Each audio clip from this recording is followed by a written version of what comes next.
Leo tutakwenda kusoma kuhusiana na swala zima la ugonjwa wa kisukari kama ilivyokuwa ada yetu ya kipindi hichi, kujitahidi kufanya audio kwa fupi na zenye kueleweka, tusimchoshe msikilizaji na aweze kupata faida. Kwa hiyo tutaenda kuangalia katika sehemu tatu. Tutaangalia chanzo cha ugonjwa wa kisukari na dalili za kisukari. Kama muda utakuwa unaruhusu, tutagusa kidogo namna gani kisukari kinaweza kuwa kinatokea. Kwa hiyo tuanze na chanzo, vitu ambavyo vinapelekea mtu kupata kisukari. Mambo yanayopelekea mtu kupata kisukari. Kwa tutaanza mambo 10 hapa, tusome kwa siku ya leo tuokoe muda. Jambo la kwanza ni unene kupita kiasi, unene, uzito, ubonge, kadri unavyoweza kuita. Ubonge nyanya, mtu anapokuwa mnene au anakuwa mzito kupita kiasi, mtu anapokuwa na kitambi, yuko kwenye mazingira ya hatari ya kuweza kupata ugonjwa wa kisukari. Lakini sababu ya pili ya kupata ugonjwa wa kisukari ni kurithi. Mtu anarithi kisukari kama magonjwa mengine yalivyokuwa ya kurithi kawaida, na kisukari kinarithika, mambo ya genetic ya vinasaba. Sababu namba 3 ni watu tunakuwa tuna tabia kufanya mazoezi. Kwa wale watu wote ambao wenzangu na mimi ambao mpende mazoezi, mko kwenye hatari ya kupata kisukari. Alafu pia na kazi zenu sio za mishughuliko, kwa maana kazi sio za mihangaiko. Kuna wengine hawafanyi mazoezi ila kazi zao ni mazoezi. Sasa kuna wengine hatufanye mazoezi afu kazi zetu pia sio mazoezi. Sasa tuko kwenye hatari kupata ugonjwa wa kisukari. Kwa hiyo kwa wale ambao hamfanyi mazoezi alafu pia kazi zetu sio mazoezi, tuko kwenye hatari kufanya kisukari. Lakini wengine wafanya mazoezi, kazi zao kulima, kukimbia, kucheza mpira, au ni sehemu ya mazoezi tosha au zaidi ya mazoezi yenyewe. Na sababu nyingine kupata ugonjwa wa kisukari ni namba 4 ni shinikizo la damu. Kwa watoto wana ugonjwa wa shinikizo la damu, magonjwa ya pressure, haya wanakuwa kwenye hatari ya kupata magonjwa ya kisukari. Sababu namba 5 ni msongo wa mawazo. Msongo wa mawazo ni kitu hatari, ni magonjwa ya kisaikolojia. Kuna msongo wa mawazo mtu anapata vidonda vya tumbo, kuna msongo wa mawazo mtu anaweza kuwa mnene, kuna msongo wa mawazo mtu anaweza kukonda, pia mpaka apata na kisukari, kwa sababu ni magonjwa ya kisaikolojia ambayo yanasababisha utendaji wa mwili kuwa hauendi sawa. Magonjwa ya kisaikolojia ni hatari. Ndio maana naambiwa katika matibabu ya udaktari asilimia kubwa pia matibabu mengine ni saikolojia. Mtu anapomwona daktari na kumsikiza pia ni sehemu ya matibabu. Kwa hiyo saikolojia ni kitu moja hatari sana. Hiyo ni sababu namba 5. Sababu namba 6 ni kutumia sigara na pombe. Kwa wale jamaa wanaotumia sigara sana, wanatumia pombe sana, mjihadhari, mko katika mazingira hatarishi ya kupata ugonjwa wa kisukari. Na kama tena ndio umri wako ushakuwa mtu mzima, jitahidi kuachana na hayo mambo, maana utaingia katika hatari afu utashindwa kukabiliana nayo. Na sababu namba 6 hiyo. Sababu namba 7 ni tezi ya shingo. Kwa wale wote ambao wana ugonjwa wa tezi ya shingo, wanakuwa katika hatari ya kupata ugonjwa wa kisukari. Tezi ya shingo ni ugonjwa hatari pia. Sababu namba 7 hiyo. Sababu namba 8 tunazungumzia umri. Mtu anapokuwa na umri umekwenda afu apate masharti ya kiafya, anakuwa kwa hatari kupata ugonjwa wa kisukari. Wengine wanasema kuanzia miaka 45, wengine miaka 55. Lakini mtu anapokuwa mtu mzima ilikuwa hatarishi kupata ugonjwa wa kisukari. Na maana watu wagonjwa wa kisukari asilimia kubwa ni watu wazima kuliko vijana. Kwa hiyo tujihadhari, maana kwenye utu uzima mtu atakuwa afanye mazoezi, chakula azingatie, kachoka, ashiriki tena na kazi, kwa anakuwa kwenye hatari kabisa ya kupata ugonjwa wa kisukari. Sababu namba ngapi hiyo? Sababu namba 8. Sababu namba 9 ni kwa wamama. Kwa wakina mama wanajifungua watoto wote kwenye kuanzia kilo 4 wanakuwa na hatari kupata ugonjwa wa kisukari, na mara nyingi hiyo inakuwa igundulike mpaka pale mtoto atakapofikia takriban mwaka mmoja. Kwa kama unajifungua watoto kuanzia kilo 4 mara kwa mara, kwa unakuwa katika hatari ya kupata ugonjwa wa kisukari. Hiyo ni sababu namba 9. Na sababu namba 10 ni lifestyle na masuala ya lishe. Kwa hiyo hilo ni sababu yenye nguvu na inabeba sababu zote. Kwa kutokana kwa maisha jinsi tunaoishi na vyakula tunavyovitumia, ni mazingira hatari ya kupata ugonjwa wa kisukari. Kwa hiyo tuwe makini katika mifumo yetu ya vyakula, tule vyakula ambavyo kwa diet maalum inatakiwa mtu aweze kula, tusile ili mradi kwa sababu ni chakula tunatakiwa tutule. Kwa hiyo hii masuala ya chakula ndio yanasababisha mtu anakuwa bonge, yanasababisha mambo mengi ambayo tumeyataja hapa, na magonjwa mengineo ikiwa pamoja na ugonjwa huu wa kisukari, anaweza kupata ugonjwa wa kisukari. Kwa hizo ni sababu 10 au vyanzo 10 vinazopelekea mtu kupata ugonjwa wa kisukari. Kwa hiyo mtu anabidi avidhibiti na vifahamu na vifanyie kazi. Lakini tuangalie dalili zipi zinaweza kutubainisha kama mtu huyu ana ugonjwa wa kisukari. Dalili za kujitambua, kama uzifahamu uweze kujua tayari kuna viashiria vya kupata kisukari, ujiepushe na hizo dalili. Na kama tayari una ugonjwa wa kisukari, ili tuweze kujua namna gani tunaweza tukasaidiana kuhusiana na ugonjwa na uweze kurudi katika hali ya kawaida. Tutaanza kwenye dalili namba moja. Mtu ana ugonjwa wa kisukari, dalili namba moja anakuwa anapendelea kunywa maji mengi sana. Kwa kama unapendelea kunywa maji mengi sana kupita kiasi, maana mtu akinywa maji mengi sana kwa kawaida, yani anapenda kunywa maji sana labda ni lita 5. Sasa ukiona ushaanza kuzidi lita 5 kwa siku, alafu una kazi unaofanya inaeleweka, tunaanza kujua kabisa dalili za ugonjwa wa kisukari. Namba moja. Namba mbili ni kwenda haja ndogo mara kwa mara, kama unakwenda kukojoa. Kwa ukiona unakojoa mara kwa mara, unakojoa zaidi ya mara 10 kwa siku, mara 15, mara 20, mara 30, dalili ya kupata ugonjwa wa kisukari. Na dalili namba 3 ni kupungukiwa nguvu za kiume kwa mwanaume. Nguvu zinaisha kwa kupungukiwa, na pia na kuisha kabisa. Kupungukiwa na kuwa anafanya tendo la ndoa kwa shida, inafika kipindi uume usimami kabisa kwa mwanaume, lakini kwa mwanamke anakosa hamu ya tendo la ndoa. Hiyo ni dalili namba 3. Na dalili namba 4 ni kuchoka kwa haraka kila wakati. Mtu anakuwa anasikia mchovu, anachoka kwa haraka sana kila wakati. Kwa unajikuta wewe ni mchovu na mtu wa kuchoka pasa kufanya kazi au kufanya kazi kidogo na kuwa umechoka. Hiyo ni dalili namba 4. Na dalili namba 5 ni kujisikia njaa sana. Unakuwa mtu kusikia njaa na unakula sana. Unasikia njaa unakula sana. Unasikia njaa unakula sana, dalili ya kisukari. Ukiangalia ufanye kazi au limi ufanye jambo lolote, lakini jambo linakuandama, unasikia njaa afu unakula sana. Kwa ni miongoni mwa dalili ya kusikia ugonjwa wa kisukari. Kwa unakula kupita kiasi na njaa zikukauki. Lakini na dalili namba 6 kwa wanawake, wanakuwa na hali ya kuwasha ukeni. Kuwasha ukeni pia inaweza kuwa ni fungus, inaweza kuwa UTI na mwingine, lakini kama unakuwa una hizo dalili zingine tulizozitaja pamoja na hii kuwasha ukeni, ni miongoni mwa dalili za ugonjwa wa kisukari. Dalili namba 7 ni kutokuona vizuri, nuru ya macho kupungua siku hadi siku. Unakuwa una uwezo wa kuona vizuri. Ni dalili hatari. Ndio unasikia mtu ana macho ya kisukari au sukari ya macho. Kwa hiyo sukari pia inashambulia huko, kuna mambo ya macho. Kwa hiyo nuru inapungua na uwezo wa kuona unakuwa uko dhaifu. Kwa hiyo tuombe Mwenyezi Mungu atuepushe na ugonjwa wa kisukari, na ugonjwa hatari, na tuchukue tahadhari kama tulivyosema vile tahadhari 10 tunazo makini kuhusiana na ugonjwa huu wa kisukari. Dalili namba 8 ni kuwa na ganzi miguuni, mikononi na baadhi ya upande wa mwili. Ganzi inakwenda kuandama, isha ikauki. Kwa hiyo ganzi hii ni miongoni mwa dalili ya kisukari, dalili namba 8. Dalili namba 9 ni miguu kuoza. Nafikiri maarufu inaeleweka, mpaka watu wanakatwa miguu kutokana na ugonjwa wa kisukari. Na dalili namba 10 ni kukakamaa kwa ngozi. Kukakamaa au kukaukwa kwa ngozi. Unaweza kusema kukakamaa au kukauka kwa ngozi. Hii ni dalili namba 10 ya ugonjwa wa kisukari. Na dalili namba 11 ni vidonda visivyopona. Unakuwa na vidonda au majeraha hayaponi kwa muda mrefu. Pia japokuwa hata mtu mwenye HIV pia kama kinga yake iko dhaifu, anakuwa ana hiyo hali ya kutokupona kwa ugonjwa kwa muda mrefu. Kwa hiyo hata wewe pia kama una vidonda unaona siku zinakatika bila kupona, kwa unatakiwa ufike kituo cha afya uweze kujicheki afya yako. Na dalili namba 12 ni majipu mwilini. Majipu likitoka hapa linahamia hapa, likitoka hapa linahamia hapa, ni miongoni mwa dalili ya ugonjwa wa kisukari. Kwa hiyo sisi tumejitahidi kuepesisha tu hizo notes. Kuna maelezo marefu sana kuhusiana na ugonjwa wa kisukari, maelezo mengi sana. Kwa hiyo nimejitahidi kuzikatakata kwa wale wenzangu na mimi darasa la 2 au shule ya msingi tuweze kuelewana. Lakini kwa mambo mengine mazuri zaidi ya hapo, unatakiwa uingie hospitali, uende ukapime kwenda kuhakikisha kama una dalili au una ugonjwa wenyewe wa kisukari au la. Sasa kasumba ile kuwepo ni kwamba watu wengi wana madai kuhusiana na madai yao, wanasema ugonjwa wa kisukari hauna tiba na mtu haponi. Ndio jamii kwa hivyo wanasema ugonjwa wa kisukari hauna tiba na mtu haponi. Na madai hayo leo nitayafafanua hapa. Madai hayo yanakuja kutokana na maelezo yafuatayo. Kwa wanaosema hivyo, sababu yao ya kwanza ni kwamba ukisikia mtu anaelezea ugonjwa wa kisukari, mara nyingi utakuta anasema kwamba ugonjwa wa kisukari ni ugonjwa unaohusiana na kongosho. Ndio, ni kweli, lakini anasema mpaka mtu anapata ugonjwa wa kisukari kwa maana yake kongosho imefeli. Kwa maana ya kufeli, imeshindwa kufanya kazi, na kama imeshindwa kufanya kazi maana yake imekufa. Kwa hiyo anakuwa na malengo kama hayo. Kwa sababu kongosho imefeli au imeshindwa kufanya kazi au imekufa, kwa hiyo inamaanisha ili mradi sukari mtu apone kisukari inabidi apate kongosho. Sasa swali, je, dawa yako inaenda kutengeneza kongosho au dawa yako wewe ni kongosho?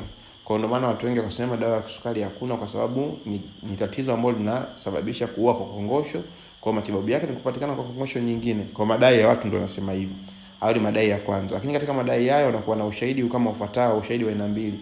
Ushahidi wa kwanza ni kwamba wenyewe kuna ndugu, jamaa, marafiki tayari washakufa kutokana na ugonjwa wa kisukari. Mjomba, baba, kaka, shangazi, bibi amekufa kutokana na ugonjwa wa kisukari. Kwa hiyo kisukari muda mrefu mpaka kafa. Swali anauliza, je, kwa hiyo bibi, baba, shangazi, mjomba wakupata ugonjwa wa kisukari? Anauliza swali.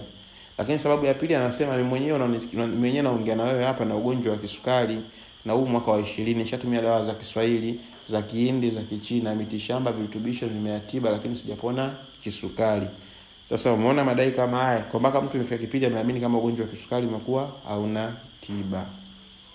Nafikiri mmenielewa hapo sana maelezo haya. Nafikiri nimeeleweka vizuri. Sasa mara nyingi ugonjwa umeonekana una tiba kwa sababu kwanza ufahamu wake sio sahihi kama ufahamu waliosema ni ufahamu huo ni wa kwanza ndio, lakini maelezo ya kisukari, unapozungumzia maelezo kama haya yafuatayo sasa ndio naelezea kisukari. Sasa unapozungumzia ugonjwa wa kisukari, tunazungumzia kwanza ni ile hali ya kuzidi kwa sukari katika damu, na sukari hiyo inakuwa nyingi kupita kiasi, ni kitu ambacho kinapelekea mtu kuwa na ugonjwa wa kisukari. Kile kitendo cha kuzidi ile sukari katika damu kinapelekea mtu kuonekana na ugonjwa wa kisukari. Hiyo ni sentensi ya kwanza. Tuelewane. Lakini sentensi ya pili inasema kwamba kitendo cha kongosho kushindwa kufanya kazi, kwa kumaanisha kongosho imekufa, pia inapelekea mtu kupata ugonjwa wa kisukari. Kongosho kushindwa kufanya kazi inapelekea kupata ugonjwa wa kisukari kwa sababu kongosho kushindwa kufanya kazi, ima sukari inaweza kazidi, mtu anakuwa na sukari ya kupanda. Kwa kongosho imekuwa ifanye kazi. Sasa watu wengi wanatumia msimamo huu. Msimamo wa kwanza pia wameuacha, lakini katika msimamo wa pili kuna msimamo wa tatu unasema ni kitendo cha kongosho kufanya kazi lakini kuzalisha insulini ndogo. Msimamo wa kwanza ni kitendo cha kongosho kushindwa kufanya kazi, kwa hiyo kongosho haizalishi insulini. Msimamo wa pili. Lakini msimamo wa tatu ni kongosho inafanya kazi, inazalisha insulini lakini insulini ndogo. Sio hapo ndio nimeeleweka. Msimamo wa kwanza ni kitendo cha sukari kuzidi katika damu. Yaani sukari kwa nyingi katika damu kuliko kawaida, moja. Lakini mbili ni kwamba kitendo cha kongosho kushindwa kufanya kazi, kwa maana ya kwamba kongosho hiyo haizalishi insulini. Huo ni msimamo wa pili. Lakini msimamo wa tatu ni kitendo cha kongosho kuzalisha insulini ndogo ambayo itoshelezi katika mahitaji ya sukari. Haitoshelezi katika mahitaji ya mwili katika kubalance nini? Sukari. Nafikiri hapo nitakuwa nimeeleweka vizuri. Hiyo ni msimamo wa pili. Ni msimamo wa tatu. Lakini na msimamo wa nne unasema kwamba ni kitendo cha mwili kushindwa kuitumia insulini. Sasa tunapozungumzia kisukari tunazungumzia mapito ya aina nne.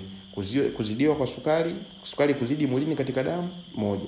Lakini mbili, kongosho kushindwa kuzalisha insulini kwa maana ya kufa, mbili. Lakini tatu, kongosho kufanya kazi kuzalisha insulini kidogo, tatu. Lakini nne ni mwili wenyewe kushindwa kutumia insulini. Mwili kushindwa kutumia vichocheo kama hiyo insulini. Kwa hiyo mtu anapozuia mgonjwa wa kisukari, sio kila mgonjwa wa kisukari jamani kongosho yake imekufa, hapana. Kuna wengine wagonjwa wa kisukari mwili ndio hutumia insulini. Kongosho inafanya kazi, inazalisha insulini, lakini mwili wenyewe ndio upokea au ukubali kutumia insulini. Hapo kuna maelezo marefu lakini kwa muda nitafinya sitoelezea. Lakini na kuna mgonjwa mwingine wa kisukari, kongosho yake ni nzima lakini inazalisha kiwango kidogo cha nini? Inazalisha kiwango kidogo cha insulini. Kwa hiyo wale wana msimamo mmoja jamani, msiende kutafuta dawa hizi, kwanza msikate tamaa. Kwa sababu utegemeana na sukari yako iko kutokana na stage gani. Stage hizi kwa maana sukari ya kupanda na kushuka. Na stage sukari ya kupanda na kushuka kutokana na hizi sifa nilizozitaja hizi nne. Kwa kulingana na hizi sifa nne matibabu yanakuwa yako tofauti. Sasa mtu mwingine, kila mtu anaofikiria na ugonjwa wa kisukari, kongosho yangu ishakufa kwa siwezi kupona tena. Kumbe kongosho yako ni nzima, ile isipokuwa tu insulini ndio dogo. Kwa kongosho haizalishi insulini ya kutosha. Au kongosho yako ni nzima inafanya kazi vizuri lakini mwili tu ndio haupokei nini? Insulini. Nafikiri nitakuwa nimeeleweka Sasa nitatoa maelezo haya kwa kumalizia kulingana na muda, maana dakika zimekwenda kidogo. Ninapozungumzia kidogo, mtu anaposikia neno sukari katika mwili anamaanisha nini, anapo kidogo anashindwa kuelewa. Sukari inaanza, mechanism ziko vipi? Nitagusa kidogo mechanism kwa sisi wa darasa la 4 ili tuweze kuelewana. Ni kwamba inakuwa ni kama ifuatavyo. Tunapokula chakula, tunapokunywa maji, tunapokula matunda, tunapokunywa vinywaji vile pamoja na matunda, tunakula na vyakula vinginevyo. Kwa vile vyakula ndio vinakuwa na sukari mule. Kwa ile sukari tukishakula vile vyakula ndio sukari inapatikana mule katika hivyo vyakula. Na kazi ya sukari katika mwili wetu, sukari inasaidia kuupa mwili nguvu. Unapoona mtu ana nguvu, ana energy, hiyo ni kazi ya sukari. Kwa hiyo inakuwa ni inasaidia kuupa mwili nguvu. Lakini sukari inapokuwa ndani ya mwili katika damu, hiyo sukari inaitwa glucose. Inaitwa nini? Glucose. Na glucose ni aina ya sukari ambayo inatumiwa na chembe au chembe katika mwili. Kwa chembe katika mwili inahitaji glucose ili kuweza kutengeneza nishati. Na glucose ndio sukari ambayo inatokana na vyakula tunavyokula au vinywaji tunavyokunywa. Lakini chembe pia inahitaji insulini ili kuweza kufanya kazi. Mbona mtegemeano unapokuja hapa? Ndio maana nakwambia kongosho na insulin, ndio maana tunagusa leo kongosho. Sasa kongosho ndio inazalisha insulin. Watu sikia kongosho ndio inazalisha insulin. Na ile insulin ndio inahitajika na chembe. Leo kidogo nitagusa kidogo kwa elimu kama darasa 7 kidogo ni wafungue watu kichwa kulingana na muda kama utakuwa umetosha. Lakini tunapozungumzia insulin ni nini? Insulin tunazungumzia ni kemikali kwa maana ya homoni inayozalishwa na kongosho. Kwa insulin ni kemikali au homoni inayozalishwa au kutolewa na nini? Na kongosho. Sasa je, kuna uhusiano gani baina ya kongosho, insulin, chembe, ugonjwa wenyewe kisukari, mara nishati inakuwa iko vipi? Wewe nyambo hapa kumalizia muda, maana muda kidogo unatukimbia, unatupa mkono. Maelezo ni kama yafuatavyo, ni kwamba kwa mtu yote anapokula chakula na maji, kile chakula na maji umeng'enywa kwa maana uvunjwa. Kwa chakula kicha meng'enywa uvunjwa yanafuatiwa matukio ni kama matatu au manne kama yafuatayo. Kwa matukio ya kwanza yanafanyika ni kama lifuatavyo. Tukio la kwanza ni glucose inaingia kwenye damu. Kwa glucose inachukuliwa kwenye kile chakula inapelekwa kwenye damu. Kwa glucose ikishaingia kwenye damu, kongosho inatengeneza insulin. Ikishatengeneza insulin, kongosho inaiachia insulin. Kwa insulin yenyewe inatoka. Insulin inaenda kuingia kwenye nini? Inaingia kwenye damu. Kwa insulin ikishaingia kwenye damu, kazi ya insulin kuingia kwenye damu inaenda kutoa glucose ambayo tayari ishaingia kwenye damu ambayo ndio sukari na kupeleka glucose hiyo kwenye misuli moja. Lakini pia kupeleka glucose hiyo kwenye seli za mafuta 2, lakini kupeleka glucose hiyo kwenye ini 3. Kwa huko inapopeleka ndio inapoenda kwenda kuhifadhi nishati, na huko ndio nishati inatoka. Kwa nishati inatoka kwenye misuli, seli za mafuta na kwenye ini. Huko ndio nishati inatoka, ndio inaenda kufuliwa huko. Sasa unaposikia sasa mtu ana ugonjwa wa kisukari, kwa inamaanisha ya kwamba nishati kule haipelekwi. Kwa ile sukari inabaki kwenye damu. Kwa hiyo insulin inakuwa haitoi sukari mule kwenye damu kupeleka huku sehemu inapotakiwa. Kwa sukari inazidi kwenye damu. Kwa sukari ikizidi kwenye damu tunapata definition ya kwanza, kitendo cha damu kuwa na sukari au kuzidiwa au damu kuzidiwa na sukari nyingi. Ushanifahamu mpaka hapo? Au kongosho inazalisha insulin lakini ni ndogo. Kongosho inazalisha insulin lakini ni ndogo. Afu hiyo insulin inakuwa itoshelezi kuweza kutoa glucose kwenye damu na kupeleka katika sehemu zinazotakiwa katika kufua nishati. Au sio? Hapo tutakuwa tumeelewana. Maana somo kidogo hapo tutakuwa tumeelewana. Lakini mapito ya kumalizia tena inakuwa au mwili wenyewe unakataa kupokea insulin. Kongosho unatoa insulin vizuri, ili madi hiyo insulin kwende ingia kwenye damu. Kwa mwili unashindwa kupokea insulin. Nafikiri hapo ndio nimeeleweka. Kwa ndio maana unatokea mtu anapata sukari ya kupanda, au sukari ya kushuka. Kwa sababu insulin ndio inaenda kuregulate kiwango cha sukari, ima kuna kupandisha au kushusha baada ya kuwa imetolewa na nini? Na kongosho. Kwa inapokuwa kuna hitilafu katika ile jambo, kwa inakuwa ile ufanisi unakuwa upo sawa. Kama kongosho itakuwa imeshatoa insulin, afu mwili usipotumia insulin, kwa kile kitendo cha kubalance kupandisha au kushusha kinakuwa hakipo. Na insulin ikitolewa ndogo, ule uwezekano wa kubalance kupandisha au kushusha unakuwa hakupo. Insulin isipotolewa kabisa inakuwa ndio hatari kabisa. Na tena damu ikishazidiwa na sukari ndio inakuwa nzito na ya kuganda. Ndio maana mtu anakuwa anatumia vidonge vinasaidia kuyeyusha sukari iliyokuwepo katika damu ili kuweza kusaidia damu isiweze kuganda. Nafikiri hapo nitakuwa nimeeleweka vizuri kwa wale ambao wamenifuatilia vizuri na kunielewa vizuri. Na tumesema kwamba nguvu hiyo au nishati inapatikana